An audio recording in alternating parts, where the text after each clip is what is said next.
Au long des siècles, l'Église fondée par le Christ a tenté de propager son message d'amour, de miséricorde à travers ses œuvres.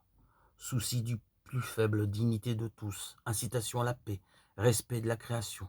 Pour autant, quelques périodes semblent en totale contradiction avec son enseignement. Il faut d'abord distinguer les hommes par définition pécheurs, à cause de la faiblesse de la nature humaine, et l'institution qui a toujours proclamé les valeurs chrétiennes. Papes scandaleux ou guerriers, prêtres violents ou chrétiens belliqueux ont existé à toutes les époques. Et l'Église transmet malgré tout le message d'amour du Christ.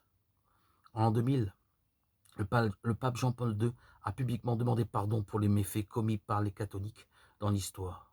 Depuis ses débuts, le christianisme défend la liberté de conscience individuelle.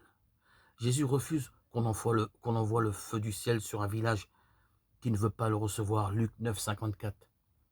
Parmi les événements qu'on reproche à l'Église figurent au premier lieu les croisades, expéditions militaires du Moyen-Âge. Contrairement à ce que beaucoup soutiennent, il ne s'agit pas au départ d'une conquête, mais d'une réponse du pape Urbain II en 1095 à l'appel à l'aide des chrétiens d'Orient persécutés et en péril. Cependant, si en général les croisés ont été exemplaires, l'entreprise a été dévoyée par l'attrait des richesses et le goût des conquêtes, parfois même contre les chrétiens eux-mêmes. La quatrième croisade de 1204 qui pille Constantinople. On a également beaucoup critiqué l'Inquisition, tribunal ecclésiastique créé au XIIe siècle par la papauté pour combattre les hérétiques. Il est choquant pour nous de voir juger des chrétiens ayant des idées dissidentes par rapport à la doctrine commune. Toutefois, il faut remettre le problème dans le contexte d'une époque où la cohérence religieuse était essentielle et où les hérésies menaçaient la survie même de la société, en remettant en cause le mariage ou la féodalité. C'est d'ailleurs pour cela que l'État était plus sévère que l'Église envers les hérétiques.